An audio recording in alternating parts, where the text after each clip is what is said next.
ओम शांति। ओम शांति। ओम शांति। आज 21 तारीख के शिव बाबा की महावाक्य है। आज बाबा ने कहा, मीठे बच्चे, रोज रात को अपना पोता मेल निकालो, डायरी रखो तो डर रहेगा कि कहीं घाटा ना पड़ जाए। बाबा ने कहा नोटबुक रखो, डायरी रखो और उसमें लिखो, कॉन्शियसली चीजों को ध्यान रखोगे। फिर लिखने से क्या रहता है ना, ध्यान रहता है, फिर कोई गलती नहीं करेंगे जब लिखेंगे तो वही चीज बाबा समझा रहे हैं कि जरा देखो, लिखो तो डर रहेगा कि कहीं कुछ घाटा ना हो जाए। ठीक है। तो प्रश्न बाबा ने पूछा, कल्प पहले वाले भाग्यशाली बच्चों को बाप की कौन सी बात फौरन टच होगी? तो आंसर है, बाबा रोज रोज जो बच्चों को याद की युक्ति बताते हैं वो भाग्यशाली बच्चों को ही टच होती हैं। वो उन्हें फौरन अमल में लाएंगे। बाबा कहते हैं, बच्चे कुछ टाइम एकांत में बगीचे में जाकर बैठो, बाबा से मीठी मीठी बातें करो, अपना चार्ट रखो तो उन्नति रहेगी। चार्ट समझ गए ना, जो चार्ट दिया भी होगा सबको, और जो नहीं लिए तो कम से कम बाबा को तो बताएं ना, कैसे बताएं, लिख के बताएं, कैसे बताएं। ओम शांति। मिलिट्री को पहले पहले सावधान किया जाता है। Attention please. बाप भी बच्चों को कहते हैं, अपने को आत्मा निश्चय कर बाप को याद करते रहते हो? पूछ रहे हैं। बच्चों को समझाया है, ये ज्ञान इस समय बाप ही दे सकते हैं, बाप ही पढ़ाते हैं। भगवानुवाच है ना। मूल बात हो जाती है ये कि भगवान कौन है। बाबा ने कहा भगवानुवाच गीता में लिखा है ना, परंतु ये क्लैरिफिकेशन नहीं है कि भगवान कौन है। भगवानुवाच का मतलब है ना, भगवान बोले। अब लोगों ने समझ लिया श्री कृष्ण के लिए वास्तव में शिव बाबा बोले। मूल बात यही है, ये बात पहले समझने और निश्चय करने की होती है। फिर अतीन्द्रिय सुख में भी रहना है। आत्मा को बहुत खुशी होनी चाहिए, हमको बेहद का बाप मिला है। कौन मिला है? बेहद का, सबका पिता मिला है ना। बाबा एक ही बार आकर मिलते हैं, वर्षा देते हैं। किसका वर्षा? स्वर्ग की बादशाही। ठीक है ना। यानी मृत्यु के बाद तो मिलेगा ही मिलेगा, लेकिन मृत्यु से पहले भी बाबा ने कहा ना, 21 जन्म में एक जन्म तो यही रहेगा, वही समझा रहे हैं। बाबा ने कहा वर्षा देने, किसका वर्षा? विश्व की बादशाही का। 5000 वर्ष कल पहले भी मिला था, ये तो पक्का निश्चय है ना। बाबा आया हुआ है फिर से राजयोग सिखलाना पड़ता है। बच्चों को कोई सिखाया नहीं जाता, बच्चे को आप ही मुख से मम्मा बाबा निकलता रहेगा। बच्चे को थोड़ी सिखाते हैं, अपने आप निकलता है। तो बाबा ने कहा मैं तुमको सिखा रहा हूँ, ठीक है, क्योंकि तुम जो है ना क्या हो गए, भूल गए, तो इसीलिए सिखा रहे हैं। फिर से राजयोग सिखा रहे हैं। बाबा ने कहा यह रूहानी बाप आत्मा को आंतरिक गुप्त नशा रहता है, आत्मा को ही पढ़ना है। परमपिता परमात्मा तो नॉलेजफुल है ही, किसको पढ़ना है? आत्माओं को पढ़ना है। हम आत्माएं पढ़ रहे हैं ना, बाबा पढ़ा रहा है। ये जो पढ़ाई है ये आत्मा की है, शरीरों की थोड़ी है। बाबा ने कहा ये तुम्हारी आत्मा समझती है ना, बाबा में सारी सृष्टि के आदि मध्य अंत की नॉलेज है, कैसे एक धर्म की स्थापना और अनेक धर्मों का विनाश होता है, ये सब जानते हैं। बाबा ने कहा इसीलिए उनको जानी जाननहार कहते हैं। जानी जाननहार का अर्थ क्या है? ये कोई बिल्कुल नहीं जानता। अभी तुम बच्चों को बाबा ने समझाया है। क्या समझाया? कि ये स्लोगन भी जरूर लगाओ कि मनुष्य होकर अगर क्रिएटर और रचना की आदि मध्यंत ड्यूरेशन रिपीटेशन को नहीं जाना तो क्या कहा जाए। बाबा ने कहा अगर मनुष्य होकर इस पूरी सृष्टि के ड्रामा की क्रिएटर को नहीं जानते, आप कब तक ये दुनिया चलनी है ये नहीं जानते, तो क्या जाना फिर। तो वही समझा रहे हैं, कह रहे हैं कि देखो गीता का भगवान कौन है। ये रिपीटेशन अक्षर भी बहुत जरूरी है, करेक्शन तो होती रहती है ना। गीता का भगवान कौन है, ये चित्र बड़ा फर्स्ट क्लास है। सारे वर्ल्ड में ये है सबसे नंबर 1 भूल। कौन सी? गीता का भगवान कौन है। परमपिता परमात्मा को ना जानने के कारण फिर कह देते हैं भगवान के सब रूप हैं।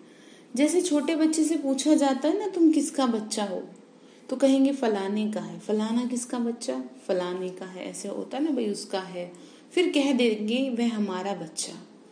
वैसे ये भी भगवान को जानते नहीं तो कह देते हम भगवान हैं। तो वो बाबा समझा रहे कि जानते ही नहीं, इतनी पूजा भी करते हैं परंतु समझते नहीं। गाया जाता है ब्रह्मा की रात तो जरूर ब्राह्मण ब्राह्मणियों की भी रात होगी। ये सब धारण करने की बातें हैं। ये धारणा उनको होगी जो योग में रहते होंगे। बाबा ने क्या कहा? धारणा किसको होगी? जो मेरे से जुड़े रहेंगे। बाबा बोले याद को ही बल कहा जाता है। ताकत है ना याद में। याद तो है सोर्स ऑफ इनकम। याद से शक्ति मिलती है जिससे पाप कटते हैं। तुम्हें बुद्धि का योग बाबा से लगाना है। ये ज्ञान बाप अभी ही देते हैं, फिर कभी मिलता नहीं है। बाबा ने कहा जो बुद्धि का योग है ना, मेरे से लगाना है तुमको। बाबा ने कहा ये ज्ञान तुमको फिर थोड़ी मिलेगा, सिवाय बाप के कोई दे न सके। बाकी सब है भक्ति मार्ग के शास्त्र। कर्म कांड की क्रियाएं उसको ज्ञान नहीं कहेंगे। दुनिया में जो लोग करते हैं ना, स्पिरिचुअल नॉलेज एक बाप के पास है और वह ब्राह्मणों को ही देते हैं, और कोई के पास स्पिरिचुअल नॉलेज होती नहीं। दुनिया में कितने मठ पंथ, कितनी मतें हैं। बाबा ने क्या कहा? दुनिया में तो जितने मुंह उतनी बातें हैं। कोई कुछ बताएगा, कोई कुछ बताएगा, लेकिन बाबा तो एक ही बात बताते हैं ना, बस मुझे याद करो, बस हो गया, इतना ही तो करना है। बाबा ने कहा कि उसको ज्ञान नहीं कहेंगे जो कर्म कांड यानी पूजा पाठ वो सब करते हैं ना। ज्ञान तो ये है जो अब आप सुन रहे हैं। स्पिरिचुअल नॉलेज तो एक बाबा के पास है और वो ब्राह्मणों को ही देते हैं, और कोई के पास ये नॉलेज होती नहीं। दुनिया में कितने मठ पंथ हैं, कितनी मतें हैं। बाबा ने कहा बच्चों को समझाने में भी मेहनत होती है। कितने तूफान आते हैं, गाते भी है ना, नैया मेरी पार लगाओ। सबकी नैया तो पार नहीं जा सकती। कोई डूब भी जाएगी, कोई खड़ी हो जाएगी। 2-3 वर्ष हो जाते हैं, कईयों को पता ही नहीं। नैया से मतलब क्या है? अच्छे भले चलते चलते क्या हो जाते हैं? माया आ जाती है। बाबा ने कहा कई 2-3 साल में गायब हो जाते हैं। कईयों को पता ही नहीं कहाँ गए। कोई तो पुर्जा पुर्जा टुकड़े टुकड़े हो जाते हैं। बाबा ने कहा कोई वहां ही खड़े हो जाते हैं, मतलब रुक जाते हैं। मतलब बाबा के बच्चे बन करके इस तरह से कर देते हैं। फिर कहते हैं पार लगाओ। बाबा ने कहा देखो इसमें मेहनत बहुत है। आर्टिफिशियल योग भी कितने निकले हैं, कितने योग आश्रम हैं। रूहानी योग आश्रम कोई हो न सके। बाबा ही आकर के आत्माओं को रूहानी योग सिखाते हैं। बाबा कहते हैं ये तो बहुत सहज योग है। इन जैसा सहज तो कुछ भी नहीं है। आत्मा ही शरीर में आकर पार्ट बजाती है। 84 जन्म मैक्सिमम है बाबा बोले, बाकी तो कम कम होते जाएंगे। ये बातें तुम बच्चों की बुद्धि में है। बुद्धि में धारणा बड़ा मुश्किल, बाबा ने कहा बुद्धि में धारणा बड़ी मुश्किल होती है। पहली बात बाबा समझाते हैं, कहीं भी जाते हो ना तो सबसे पहले शिव बाबा का परिचय दो। बाप का परिचय कैसे देवे इसके लिए युक्ति रची जाती है। वह जब निश्चय हो तब समझे बाबा तो सत्य है। जरूर बाप सत्य बातें ही बताते होंगे, इसमें संशय नहीं आना चाहिए। याद में ही मेहनत है, इसमें माया पोजीशन करती है, घड़ी घड़ी भुला देती है। इसीलिए बाबा कहते हैं चार्ट लिखो। क्या कहा? घड़ी घड़ी कौन भुला देती है? माया। इसीलिए इंस्ट्रक्शन है, इतना ज्यादा फोर्सफुली कहा जा रहा है भाई अपना चार्ट रखो। अब देखो इसमें किसी को क्या फायदा होगा, इसमें तो आप ही का फायदा है ना कि आप पाप कर्मों से बच जाएंगे। जब आपको ध्यान रहेगा कि कल मैंने कोई गलती करी थी तो आज मुझे नहीं करनी, नहीं तो आज भी पाप हो जाएगा, रोज कुछ ना कुछ पाप होता रहेगा, तो सजा के भागी बन जाएंगे। इसीलिए कहा चार्ट रखो। तो बाबा भी देखें कौन कौन कितना याद करते हैं, 1/4% भी चार्ट नहीं रखते। बाबा ने कहा ऐसा हाल है कि 1/4% भी नहीं है। कोई कहते हम तो सारा दिन याद में रहता हूँ, बाबा कहते हैं तो बड़ा मुश्किल है, ऐसा तो नहीं है। सारा दिन रात तो बांधेलियां जो मार खाती रहती हैं वह याद में रहती होंगी, बाबा ने कहा, क्योंकि उनको बाबा से ज़्यादा रहता है ना कि भाई किसी तरह बाबा को देखें, सेंटर जाएं, लगन रहती है, देखा भी नहीं और याद रहता है। शिव बाबा कब इन संबंधियों से हम छूटेंगे, ऐसे सोचते हैं।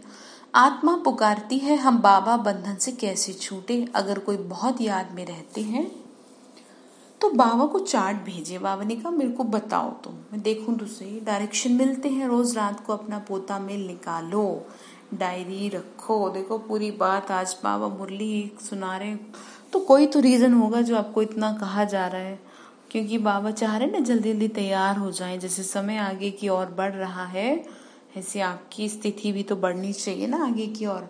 इसीलिए कहा जा रहा है डायरी रखने से डर रहेगा, हमारा घाटा ना निकल जाए। बाबा देखेंगे तो क्या कहेंगे, यानी हमसे गलती ना हो जाए, अगर कल हुई तो आज ना हो।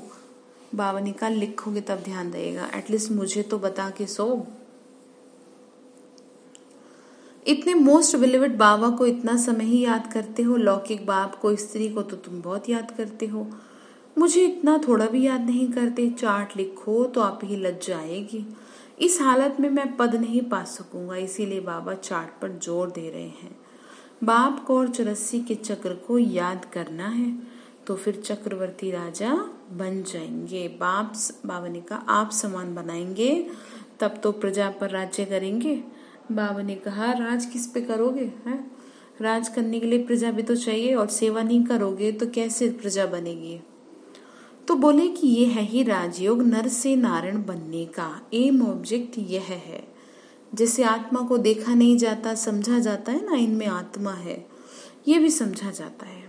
इन लक्ष्मी नारायण की जरूर राजधानी होगी। बाबा ने कहा कि बच्चे सारी बात ना समझने की है। इन्होंने सबसे जास्ती मेहनत की है तब स्कॉलरशिप पाई है। किसने?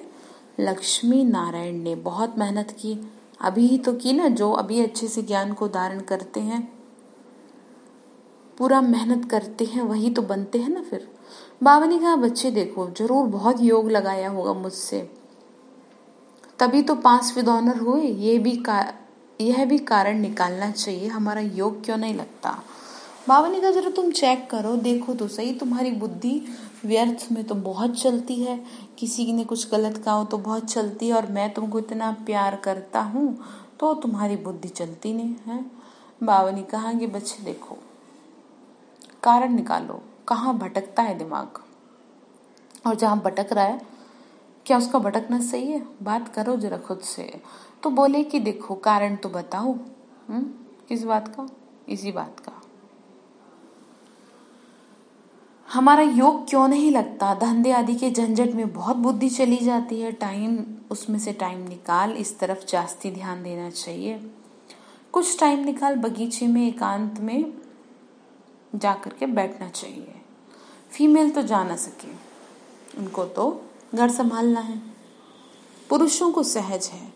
कल पहले वाले जो भाग्यशाली होंगे उनको ही ये टच होगा। पढ़ाई तो बहुत अच्छी है, बाकी हर एक की बुद्धि अपनी अपनी है। जो पहले देव आत्माएं होंगी पहले वाली, वही चीजों को कैच कर पाएंगे। कैसे भी करके बाप से वर्षा लेना है, बाबा डायरेक्शन सब देते हैं। करना तो बच्चों को ही है, बाबा डायरेक्शन देंगे जनरल। बाबा ने कहा जनरली मैं सबको बोल रहा हूँ ये चीजें करने के लिए।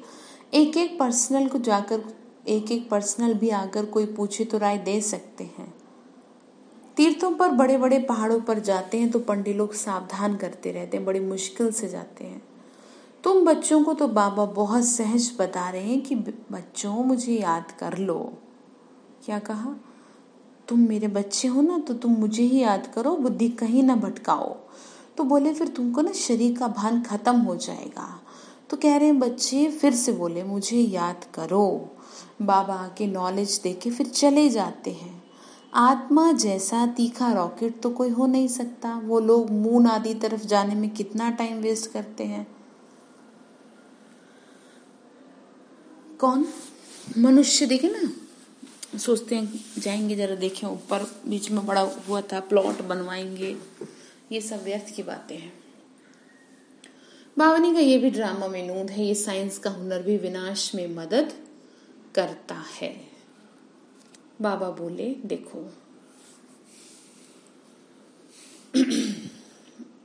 वह है साइंस और तुम्हारी है साइलेंस। अपने को आत्मा समझ बाप को याद करना है, ये है डेड साइलेंस। मैं आत्मा शरीर से अलग हूँ। ये जो शरीर है ना, ये पुरानी जूती है। सर्प कछुए के मिसाल भी तुम्हारे लिए हैं। बाबा ने कहा ये जो मिसाल देते हैं ना, ये तुम्हारे लिए ही है। कैसे है? बाबा ने कहा तुम ही कीड़े जैसे मनुष्यों को भू होकर मनुष्य से देवता बनाती हो। यानी कि ज्ञान सुना सुना करके क्या कर देते हैं? बाबा ने कहा तुम उनको देवता बना देते हो। विषय सागर से क्षीर सागर में ले जाना तुम्हारा काम है। सन्यासियों को यज्ञ तप आदि कुछ भी करना नहीं है। भक्ति और ज्ञान है ही गृहस्थियों के लिए। उन्हों को तो सतयुग में आना ही नहीं है। बाबा ने कहा तो क्या करेंगे वो? वे क्या जाने इन बातों को। ये भी ड्रामा में फिक्स है। इस निर्वृत्ति मार्ग वालों की, जिन्होंने पूरे 84 जन्म लिए, वही ड्रामा अनुसार आते रहेंगे। इसमें भी नंबरवार निकलते रहेंगे। बाबा ने कहा नंबरवार आएंगे पुरुषार्थ अनुसार।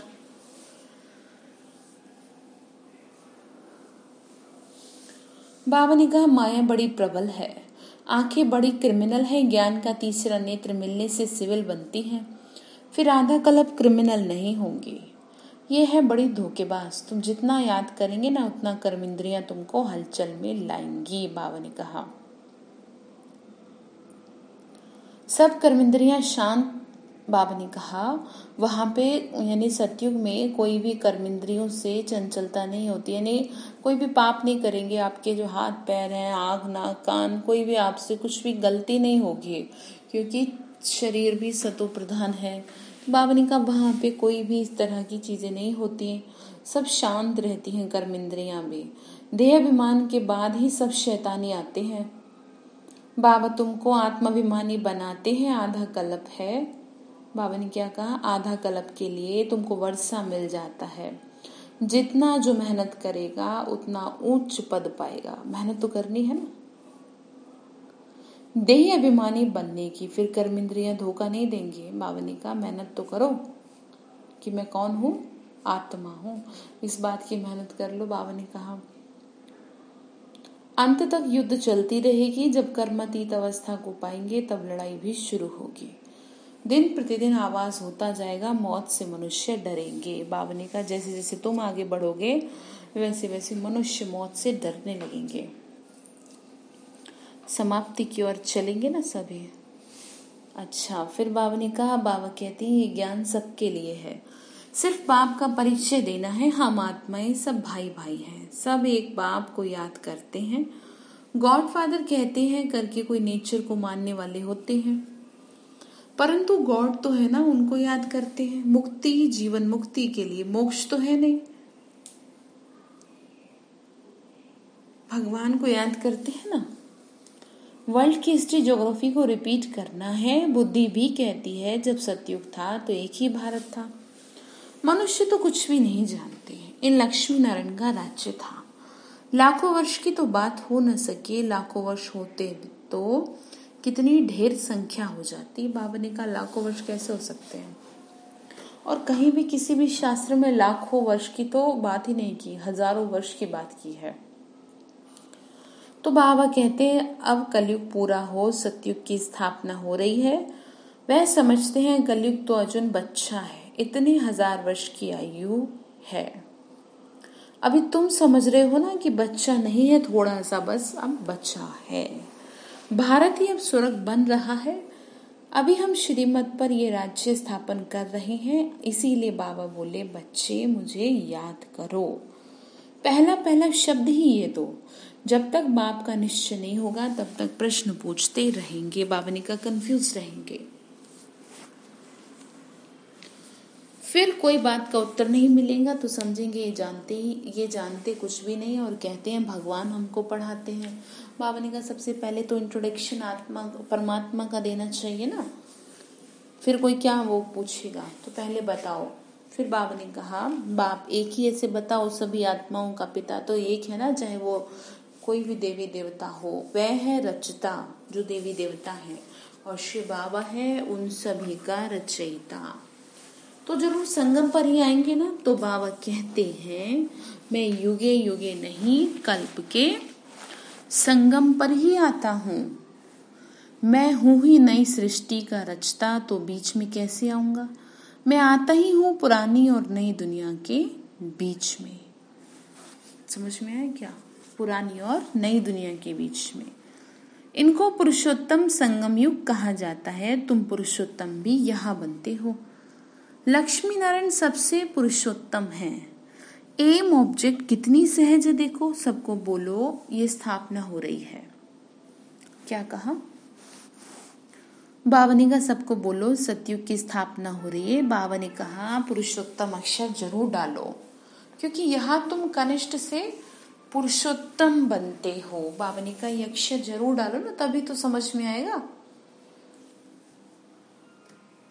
कि कौन सी पढ़ाई है। ऐसी ऐसी मुख्य बातें भूलनी नहीं चाहिए और संवत की डेट पे जरूर लिखनी चाहिए। यहाँ तुम्हारी पहले से ही राजाई शुरू हो जाती है। औरों की राजाई पहले से नहीं होती। वह तो धर्म स्थापक आए तब उनके पीछे उनके धर्म की वृद्धि हो। बाबा ने कहा पहले नहीं होती है, तो धर्म स्थापक तो बाद में आते हैं, तब धीरे धीरे धर्म की वृद्धि होती है। बाबा ने कहा करोड़ों बने तब राजाई चले। तुम्हारी तो शुरू से सतयुग में राजाई होगी। बाबा ने कहा तुम तो शुरू से ही होंगी ना आत्माएं। बाबा बोले किसी की भी बुद्धि में नहीं आता कि सतयुग में इतनी राजाई कहाँ से आई। कलयुग अंत में इतने ढेर धर्म हैं, फिर सतयुग में एक धर्म एक राज्य कैसे हुआ। कितने हीरे जवाहरातों के महल हैं। बाबा ने कहा कि सतयुग में कैसे, देखो इतने हीरे जवाहरातों के महल थे तो जरूर भारत में होंगे, लेकिन कलयुग में ढेर धर्म है, लेकिन सतयुग में ढेर धर्म नहीं होंगे, एक ही धर्म होगा। भारत ऐसा था जिसको पैराडाइज कहते हैं। 5000 वर्ष की तो बात है, लाखों वर्ष का हिसाब कहाँ से आया। कितना कंफ्यूज है मनुष्य। बाबा ने कहा अब उनको कौन समझाए, समझते थोड़े हैं कि हम आसुरी राज्य में हैं। इनकी देवताओं की महिमा तो है सर्वगुण संपन्न। इनमें 5 विकार नहीं, क्योंकि देही अभिमानी है। बाबा ने क्या कहा, इनमें 5 विकार नहीं है क्योंकि आत्माभिमानी है। मुख्य बात है याद की 84 जन्म लेते लेते तुम पतित बने हो, अब फिर से तुमको पावन बनना है। ये ड्रामा का चक्र है जो हो बहु रिपीट हो रहा है। ठीक है। अच्छा, मीठे मीठे सिक्के लदे बच्चों प्रति माता पिता बाप दादा का याद प्यार और गुड मॉर्निंग। रूहानी बाप की रूहानी बच्चों को नमस्ते। रूहानी हम बच्चों की रूहानी माता पिता बाप दादा को नमस्ते नमस्ते। शिव बाबा नमस्ते। शुक्रिया बाबा, शुक्रिया बाबा, शुक्रिया। धारणा के लिए मुख्य सार है ज्ञान से तीसरे नेत्र को धारण कर अपनी धोखेबाज आंखों को सिविल बनाना है। बाबा ने क्या कहा, इन आंखों से कुछ भी पाप ना हो, तो इस बात का ध्यान रखना है। याद से ही कर्मेंद्रियां शीतल और सतोगुणी बनेंगी, इसीलिए यही मेहनत करनी है, याद की मेहनत करनी है। ठीक है। दूसरा पॉइंट है धंधे आदि से टाइम निकाल एकांत में जाकर याद में बैठना है। कारण देखना है कि हमारा योग क्यों नहीं लगता। अपना चार्ट जरूर रखना है। वरदान दिया बाबा ने, निर्णय शक्ति और कंट्रोलिंग पावर द्वारा सदा सफलता मूर्त भव। निर्णय शक्ति और कंट्रोलिंग पावर द्वारा। सदा सफलता मूर्त भाव। किसी भी लौकिक या अलौकिक कार्य में सफलता प्राप्त करने के लिए, लौकिक यानी आपके गृहस्थ संबंधों से जुड़े, अलौकिक यानी ईश्वरीय कार्य, तो कहा दोनों में सफलता प्राप्त करने के लिए विशेष कंट्रोलिंग पावर और जजमेंट पावर की आवश्यकता होती है।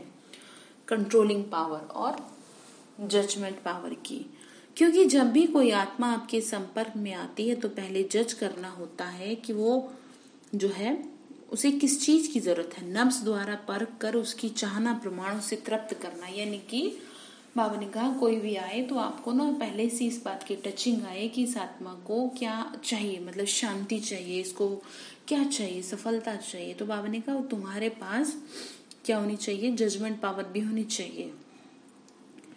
नफ्स द्वारा परख कर उसकी चाहना प्रमाणों से तृप्त करना और स्वयं की कंट्रोलिंग पावर से दूसरों पर अपनी अचल स्थिति का प्रभाव डालना, यही दोनों शक्तियां सेवा के क्षेत्र में सफलता मूर्त बना देती हैं। मतलब कोई भी आया जैसे आपके घर में या कहीं भी मिलने आए आपसे, तो आपको पता होना चाहिए। और कैसे पता होगा, जब आपका बाबा ने कहा विशेष कंट्रोलिंग पावर होगी आपके अंदर कि उस आत्मा का आने का पर्पस क्या है। तो कहा वही उसी से फिर क्या बनेंगे, सफलता मूर्त बनेंगे। स्लोगन है सर्वशक्तिवान बाबा को साथी बना लो तो माया पेपर टाइगर बन जाएगी, यानी माया क्या बन जाएगी, कागज का शेर बन जाएगी। ठीक है, तो आज बाबा ने होमवर्क क्या दिया, कैसे भी करके अपना पोता मेल यानी अपना चार्ट निकालो कि कहीं घाटा ना पड़ जाए। तो आई होप आप सभी कर रहे होंगे। बाबा को अपडेट देते रहना, बाबा को बस यही चाहना है। ओम शांति।